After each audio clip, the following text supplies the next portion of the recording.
Hello everyone, लक्ष्य YouTube channel पर आप सभी का हार्दिक स्वागत है। आज हम बात करने वाले हैं Chandigarh special education teacher recruitment 2023 के बारे में। जैसा कि आप सभी जानते हैं कि हमने बहुत समय पहले ही वीडियो बनाया था जिसमें हमने ये बताया था कि चंडीगढ़ में बहुत जल्द आपको स्पेशल एजुकेशन टीचर की रिक्रूटमेंट का नोटिफिकेशन देखने को मिलेगा। उसके बाद जैसे ही कल रिक्रूटमेंट का नोटिफिकेशन आया तो हमने डिटेल वीडियो बना के उसके ऊपर आपको एक एक पॉइंट समझाया था कि उसमें कौन कौन से कैंडिडेट एलिजिबल हैं और कौन कौन फॉर्म फिल कर सकते हैं। तो उसके बाद भी बहुत सारे साथियों के बहुत ज़्यादा कमेंट थे कि उनको बहुत सारे पॉइंटों पे डाउट था, इसीलिए हमने ये दूसरा वीडियो बनाने का सोचा। तो इसमें हमने वो सभी डाउट इकट्ठे किए हैं जो भी आपने या तो हमारे यूट्यूब चैनल पे कमेंट करके बताया या इसके अलावा जो हमारा टेलीग्राम ग्रुप है वहाँ पे आपने हमें मैसेज किया था। तो हमने उन सब में से जो मेन आपके डाउट थे उनको लिया और उन पे हम अब ये दूसरा वीडियो बनाने जा रहे हैं और इसमें हम विद प्रूफ दिखाएंगे आपको, और आपके सारे डाउट इस वीडियो से मुझे उम्मीद है कि ज़रूर हल हो जाएंगे। इस वीडियो में हमने जो डाउट लिए हैं उनमें जो सबसे मेन है वो ये है कि जो डिग्री आपकी है, एक आपने अगर रेगुलर की है, दूसरी डिस्टेंस से की है तो वो मान्य है या नहीं है। उसके अलावा आईसीटी कोर्स के बारे में बताएंगे कि आईसीटी का कोर्स क्या है, वो कैसे किया जा सकता है, और अगर किसी कैंडिडेट ने नहीं किया है अभी तक तो क्या वो अब भी इस कोर्स को कर सकता है। उसके अलावा सीटेट कंपलसरी है या नहीं है। उसके बाद पंजाबी लैंग्वेज कंपलसरी है या नहीं है।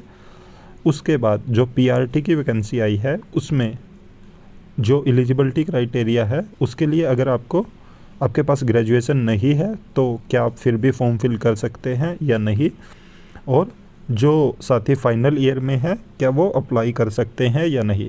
तो ये सभी डाउट थे जो सबसे ज़्यादा पूछे जा रहे थे कैंडिडेट्स के द्वारा। तो मुझे लगा कि इस पे एक डिटेल वीडियो बनाया जाना चाहिए और वो भी विद प्रूफ बनाया जाना चाहिए, क्योंकि आप में से बहुत सारे साथी ऐसे हैं कि जो इनके कारण क्या पता सही से तैयारी ना करें और फिर वो भर्ती में सिलेक्शन से रह जाएंगे। तो अगर ये सारे आपके डाउट क्लियर हो जाते हैं तो मुझे लगता है कि आप मन लगा के पढ़ेंगे और शायद मेरिट में भी अपना स्थान बना लें। तो इसीलिए आपके लिए ये वीडियो। तो चलिए आगे देखते हैं कि ऑफिशियल नोटिफिकेशन में क्या क्या कहा गया। तो जैसा कि आप ये सबसे पहले देख रहे हो, ये यूजीसी का ऑफिशियल नोटिफिकेशन है जिसमें ये बताया गया है कि आपके पास अगर 2 डिग्रियां हैं और आपने दोनों सेम टाइम पे की है, उसमें से एक आपकी डिस्टेंस मोड से है, दूसरी रेगुलर मोड से है, तो वो मान्य है। तो अब अगर आपका ये लग रहा है कि आपने दोनों डिग्रियां एक साथ में की है जो कि एक डिस्टेंस से और दूसरी रेगुलर से है और आप इसके लिए एलिजिबल नहीं हो फिर भी, तो आप ये नोटिफिकेशन देख सकते हो। इसमें बिल्कुल साफ साफ कहा गया है कि आपके पास अगर 2 डिग्रियां हैं और दोनों एक डिस्टेंस से और दूसरी रेगुलर से है तो आप बिल्कुल एलिजिबल हो और उन दोनों को साथ में लगा सकते हैं कहीं पे भी कोई भी एडवर्टीज़मेंट आता है तो।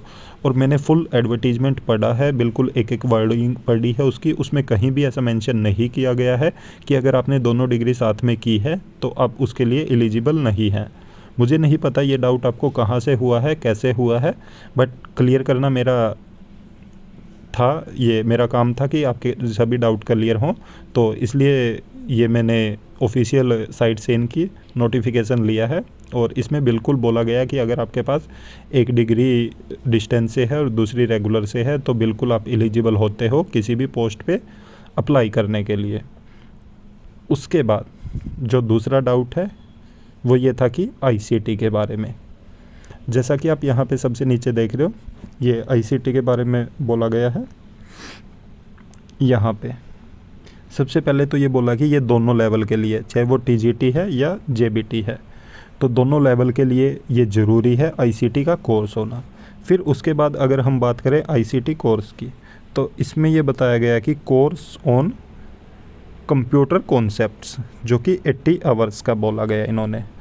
तो इसमें ये बोला कि इन्होंने कोई भी गवर्नमेंट रिकॉग्नाइज्ड इंस्टीट्यूट से होना चाहिए। तो साथियों ने ये मान लिया कि इन्होंने सिर्फ CCC को ही माना, जो कि कोर्स ऑन कंप्यूटर कॉन्सेप्ट्स है।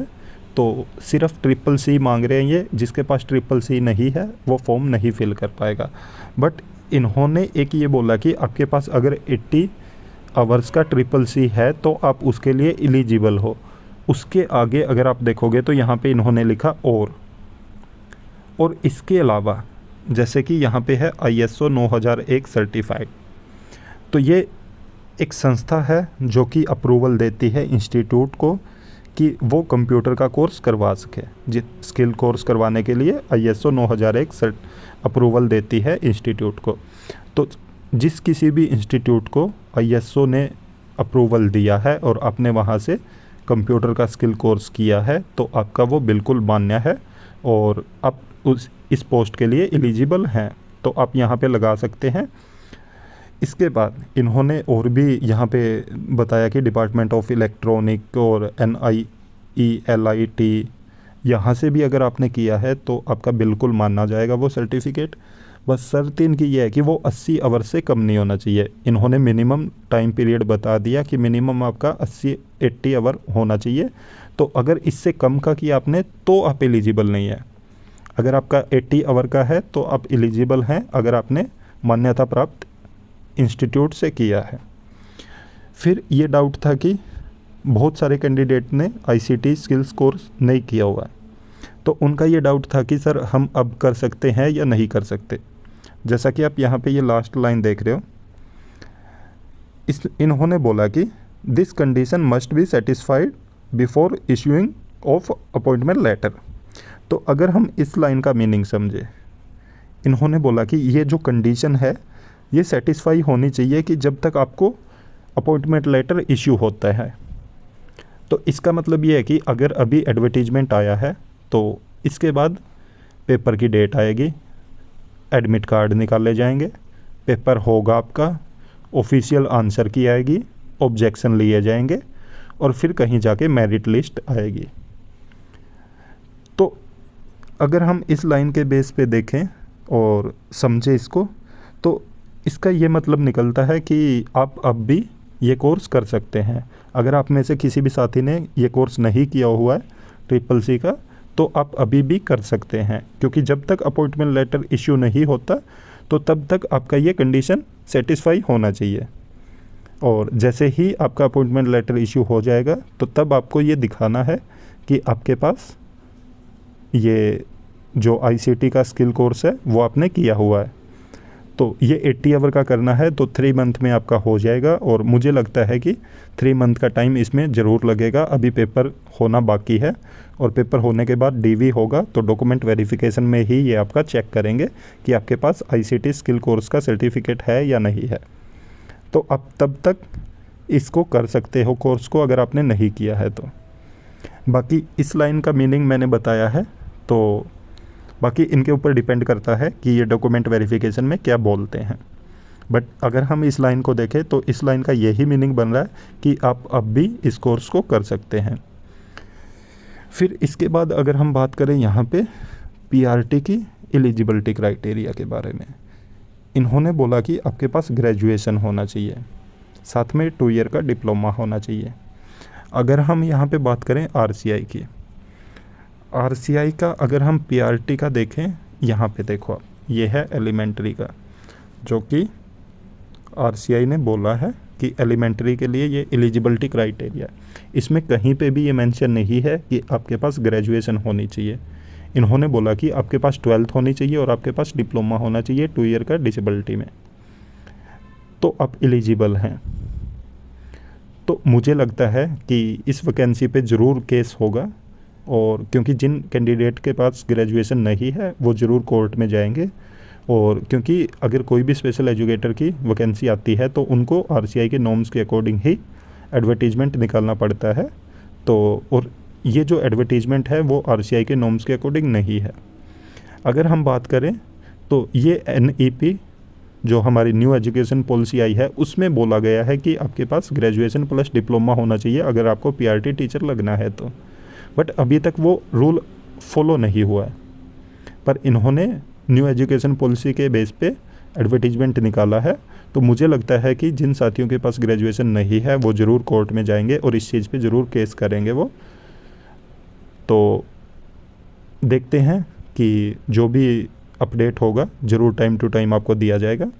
तो अगर जिन भी साथियों के पास 12th है और डिप्लोमा है तो मैं चाहूँगा कि वो भी फॉर्म ज़रूर भरें, क्योंकि कोई पता नहीं कि कब उनको एलिजिबल कर दिया जाए और कोर्ट कब अपना आदेश दे दे कि जो 12th है और डिप्लोमा है तो वो भी एलिजिबल हैं इसके लिए। और जिनके ये डाउट था कि जो फाइनल ईयर में है ग्रेजुएशन के तो वो भर सकते हैं या नहीं भर सकते, तो मैं तो यही सजेस्ट करूँगा उनको कि वो ज़रूर फॉर्म भरें और पेपर दें, ताकि अगर उनको नहीं भी कंसीडर किया जाता तो कम से कम उनको एक्सपीरियंस ज़रूर हो इस चीज़ का। वो एक बार पेपर में बैठेंगे तो उनको चीज़ें समझ आएंगी कि पेपर कैसे आता है और कैसे उसको अटेम्प्ट करना है। तो कम से कम उनको कंसीडर नहीं किया गया तो एक्सपीरियंस ज़रूर मिलेगा वहाँ से, और ताकि जब भी नेक्स्ट टाइम भर्ती आएगी तो उसमें वो एक्सपीरियंस उनका बहुत काम आएगा। तो इसलिए वो साथी ज़रूर फॉर्म भरे जो फाइनल ईयर में है, और क्या पता आने वाले टाइम में उनको एलिजिबल भी कर दिया जाए। तो उसके बाद अगर हम बात करें कि पंजाबी की, यहाँ पे आप 5th पॉइंट में देख रहे हो, इन्होंने बोला कि knowledge of Punjabi language 10 question आएंगे। तो बहुत सारे साथियों का ये डाउट था कि ये कंपलसरी है या इसके अलावा दूसरी लैंग्वेज भी चूज कर सकते हैं। ऐसा बिल्कुल भी नहीं है कि आपको इसके अलावा दूसरी लैंग्वेज का ऑप्शन मिलेगा। ये बिल्कुल कंपलसरी है। 10 क्वेश्चन आएंगे आपके पास और 10 नंबर के ही होंगे। तो ये अगर आपको पंजाबी नहीं आती है तो बिल्कुल भी अटैम्प्ट मत कीजिए, क्योंकि इसमें नेगेटिव मार्किंग है, और अगर आप अटैम्प्ट करोगे तो आपके नंबर कटने की संभावना ज़्यादा है। तो जिन साथियों को पंजाबी नहीं आती तो वो इसको छोड़ दे इस पोर्शन को। पर ये ज़रूर है कि ये 10 क्वेश्चन आएंगे, ये कंपलसरी है बिल्कुल। इसका आपको कोई ऑप्शन नहीं मिलेगा कि इसके अलावा आप दूसरे कुछ कर सकते हो।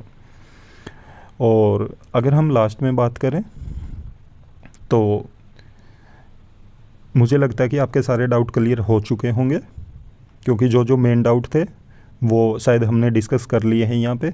और इसके अलावा अगर आपका कोई डाउट है तो आप इस वीडियो के कमेंट में ज़रूर बताएं हमें, और हम कोशिश करेंगे कि आपके सारे डाउट सॉल्व हों। और जो भी साथी एलिजिबल हैं तो वो फॉर्म ज़रूर भरें और तैयारी पे जुट जाएं, मन लगा के तैयारी करें, क्योंकि बहुत अच्छा ये अपॉर्चुनिटी है सभी कैंडिडेट के लिए कि। और इसमें सीटेट, जैसा कि आप यहाँ पे देख रहे हो, ये एलिजिबिलिटी जो क्राइटेरिया दिया गया है यहाँ पे, जो कि जेबीटी और पीआरटी दोनों का, यहाँ पे एसेंशियल क्वालिफ़िकेशन बोली गई है। यहाँ पे कहीं पे भी मेंशन नहीं है कि आपको सीटेट क्वालिफाई होना चाहिए। तो ये बहुत बड़ी खुशखबरी है उन साथियों के लिए जिन्होंने अभी तक सीटेट क्वालिफाई नहीं किया। तो वो भी इस भर्ती में कंसीडर किए जाएंगे, चाहे वो टीजीटी लेवल पे हो या जेबीटी लेवल पे हो। अगर उनके पास सीटेट नहीं है क्वालिफाई तो वो भी फॉर्म फिल कर सकते हैं, और वो भी अगर मेरिट में आते हैं तो उनको ज़रूर ज्वाइनिंग दी जाएगी। ये शायद ऐसा इसलिए हो सकता है कि चंडीगढ़ में फ़र्स्ट टाइम परमानेंट वैकेंसी आई है, तो इसलिए इन्होंने शायद टेट में छूट दे दी है।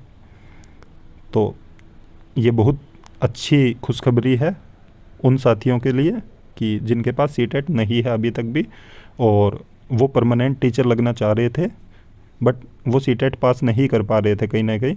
तो उनके पास एक बड़ा मौका आया ये कि विदाउट सीटेट भी वो सीधा परमानेंट टीचर लग सकते हैं। तो इस मौके को मत छोड़िए और मन लगा के पढ़िए।